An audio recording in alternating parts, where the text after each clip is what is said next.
শীতের শুরুতে বেশ কয়েকদিনের হাড় কাঁপানো ঠান্ডায় জনজীবন স্থবির হয়ে পড়েছে। এখনও সারা দেশব্যাপী চলছে কমবেশি শৈত্যপ্রবাহ। শীতের প্রকোপ বেশি হওয়ায় নানা ধরনের শীতকালীন অসুখ বিসুখেও পড়েছে অনেকে।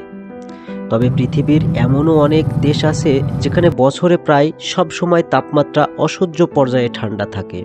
সারাদিনে সূর্যের মুখ দেখাও একেবারে অসম্ভব হয়ে দাঁড়ায়। বৃষ্টির মতো ঝরে পড়তে থাকে বরফ। তেমনি 5টি চরম পর্যায়ে শৈত্যপ্রবাহ আবহাওয়াপূর্ণ দেশের কথা নিয়ে থাকছে আজকের এই পর্ব। তো চলুন আর কথা না বাড়িয়ে শুরু করা যাক ভিডিওর মূল বিষয় নিয়ে। প্রথমেই সাইবেরিয়া নিয়ে কথা বলি। রাশিয়ার পূর্ব সাইবেরিয়া হচ্ছে পৃথিবীর শীতলতম জায়গা, যেখানে মানুষের বসতি আছে। এখানে শীতের সময় তাপমাত্রা সাধারণত -60°C-এর নিচে থাকে। খুব জরুরি কোনো দরকার না থাকলে সেখানকার লোক ঘর থেকে বের হয় না। এখানকার মানুষের জীবনযাত্রা দেখতে ইয়াকুত শহরে গিয়েছিলাম। গত মাসে সাইবেরিয়ায় ইয়াকুত শহরে তাপমাত্রা -58°C নেমে গিয়েছিল।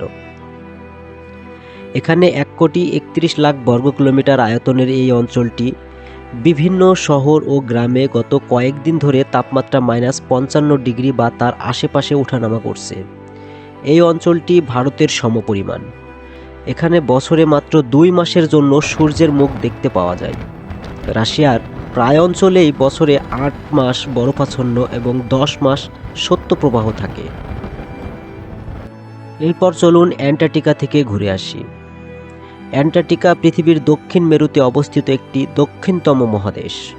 এটি সম্পূর্ণ দক্ষিণ মহাসাগর দ্বারা পরিবেষ্টিত। 14 লক্ষ বর্গ কিলোমিটার আয়তনের বিশ্বের 5ম বৃহৎ এই মহাদেশে জনসংখ্যা মাত্র 1,42,00,000 জনের মতো। এ অবস্থায় প্রধান কারণ হিসাবে ধরা হয় সেখানের শীতলতম ও শুষ্কতম পরিবেশ। এখানে তাপমাত্রার সর্বনিম্ন রেকর্ড -89°। বছরে স্বাভাবিক সময়েও তাপমাত্রা থাকে -63°। এমন শীতল আবহাওয়ার কারণে এই মহাদেশকে শীতল মরুভূমিও বলা হয়। এখানে বার্ষিক বৃষ্টিপাতের পরিমাণ 200 মিলিমিটার।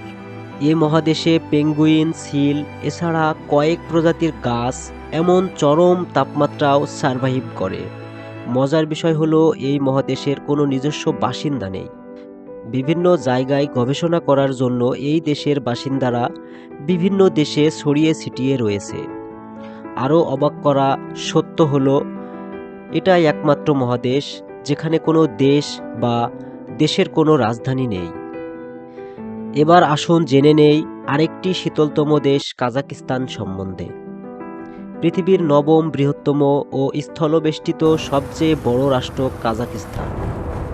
রাশিয়া থেকে স্বাধীনতা লাভ করা কাজাকিস্তানের আয়তন 2.7 মিলিয়ন বর্গ কিলোমিটার। তবে জনসংখ্যার ঘনত্ব প্রতি বর্গ কিলোমিটারে মাত্র 5.95। 1,81,00,000 জনসংখ্যার এই আপেলের দেশে রাশিয়ার চেয়ে বেশি শীত পড়ে। ভৌগোলিক অবস্থান, বৈরী আবহাওয়া ও অনবরত তুষারপাতের ফলে জনজীবন প্রায়ই স্থবির হয়ে পড়ে। 70% মুসলমানের এই দেশে শীতের প্রকোপে প্রায় মৃত্যু ঘটে অনেক বাসিন্দার। তো চলুন জেনে নেই এবার গ্রিনল্যান্ড সম্পর্কে। পৃথিবীর বৃহত্তম দ্বীপরাষ্ট্রের মাঝে গ্রিনল্যান্ড অন্যতম। উত্তর আটলান্টিক মহাসাগরের মাঝে এই দ্বীপ দেশটি ডেনমার্ক কর্তৃক নিয়ন্ত্রিত। গ্রিনল্যান্ড সবুজ ভূমি নাম হলেও সেখানকার শীতকাল ও শৈত্যপ্রবাহের কারণে পরিস্থিতি একেবারেই ভিন্ন ও ধূসর সাদা। ভৌগোলিক অবস্থানের কারণে এখানে সর্বোচ্চ 3 ঘন্টার মতো সূর্যের দেখা পাওয়া যায়। প্রচণ্ড ঠান্ডা আর অন্ধকারাচ্ছন্ন পরিবেশ কালো চাদরের মতো জড়িয়ে রাখে এই দেশকে। এমন প্রতিকূল পরিবেশ হওয়ায় এখানকার বিশাল আয়তনে মাত্র 57,200 লোকের বসবাস।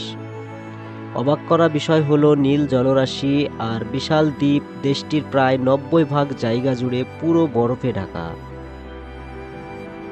এবার চলুন জেনে নেই কানাডা সম্পর্কে। উত্তর আমেরিকার উন্নত ও উদীয়মান অর্থনীতির এই দেশটি পৃথিবীর 2য় বৃহত্তম দেশ। রাশিয়ার পরেই যদি বৃহত্তম দেশ নিয়ে কথা বলি তাহলে কানাডাই হচ্ছে বৃহত্তম দেশ। কানাডার কথা বললেই ভেসে ওঠে এক অসহ ঠান্ডা দেশের কথা। এখানের জলবায়ু ভিজে কুয়াশা এবং শীতকালে প্রচণ্ড ঠান্ডা, বরফাচ্ছন্ন ও শুষ্ক তুষারপাত দ্বারা আবৃত থাকে। এই বিশাল দ্বীপবহুল রাষ্ট্রে বছরে ৮ মাসই বরফাচ্ছন্ন থাকে। রাশিয়ার জলবায়ুর মতো শৈত্যপ্রবাহ ও হিম শীতল আবহাওয়া হলেও মানুষের বসবাসের জন্য অতটা অনুকূল নয়। এমন বৈরী জলবায়ুর জন্য দ্বিতীয় বৃহত্তম দেশ হয়েও জনসংখ্যা মাত্র ৩.৫ কোটি। ঘনত্বের ক্ষেত্রে প্রতি বর্গ কিলোমিটারে মাত্র ৩.৯২ জন। ভিডিওটি কেমন লাগলো কমেন্ট করে জানাতে ভুলবেন না। পরবর্তী ভিডিও পেতে চ্যানেলটি সাবস্ক্রাইব করে সাথেই থাকুন। ধন্যবাদ।